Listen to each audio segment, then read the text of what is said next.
অভিজিৎ, দয়া, তোমরা বাইরেই দাঁড়াইবা। সায়েন্টিস্টের সাথে ভিতরে দেয়া আমি কথা কমু, কারণ বড় মানুষের কথা হইব, তোমরা পোলাপান মানুষ, তোমার সামনে সব কথা কোয়া যাইব না। স্যার পোলাপান কনকারে, আমি আপনার থেকে এক ধাপ আগে আছি, কারণ আমি বিয়ে করছি আর আপনি এখনো বিয়েই করতে পারেন না। দয়া, হয়তো এদিক দিয়ে তুমি আমার থেকে আগায় গেছো, কিন্তু এসিপি আমি, কাজের ক্ষেত্রে কিন্তু তোমার আমি উপরেই আছি। স্যার কাজের ক্ষেত্রেও আপনি আমার উপরে যাইতে পারেন নাই, কারণ আমি যে কাজ করছি আপনি ওই কাজ এখনো করতে পারেন নাই। আরে বিয়ে করছি। ও, আমি তো বিয়ার পরে এটা ভাবছিলাম।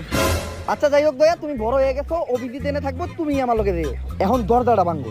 আরে এখন দরজাটা কে ভাঙবে? আরে খেপা সুদা স্যার, কিন্তু দরজাই তো না। দয়া নাই, তোমার ভিতর আর ওই আগের বিষয়টা নাই। মনে হইতাছে তোমার যে শক্তিটা ছিল ওইটা তুমি অন্য কোনো জায়গায় খরচ করে লাইছো। তাই এই দরজা ভাঙার কাম আর তোমার দিয়ে হইব না, এইটাও এখন থেকে আমারই করতে হইব। আগে ভাঙতাম দরজা আর এখন ভাঙ্গি খাট, একদিন না একদিন এই এসিপি রে দিয়া দিমু বাস। আরে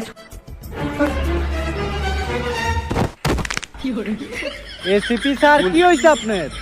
দরজা ভাঙতে গেছিলাম, তুই দরজা খুলে দিছস, ওইটা যায় আর হার ভেঙে গেছে। আরে দরজা ভাঙার কি দরকার ছিল? কলিং বেল দিলেই তো। এসিপি আমি, এন্ট্রিটাও ওই রকমই হইতে হইব। ডাক দে সায়েন্টিস্ট রে, কি বলে ইম্পর্টেন্ট মিটিং আছে, মিটিং এ বইতে হইব। দয়া, তুই আমার নিয়ে চল।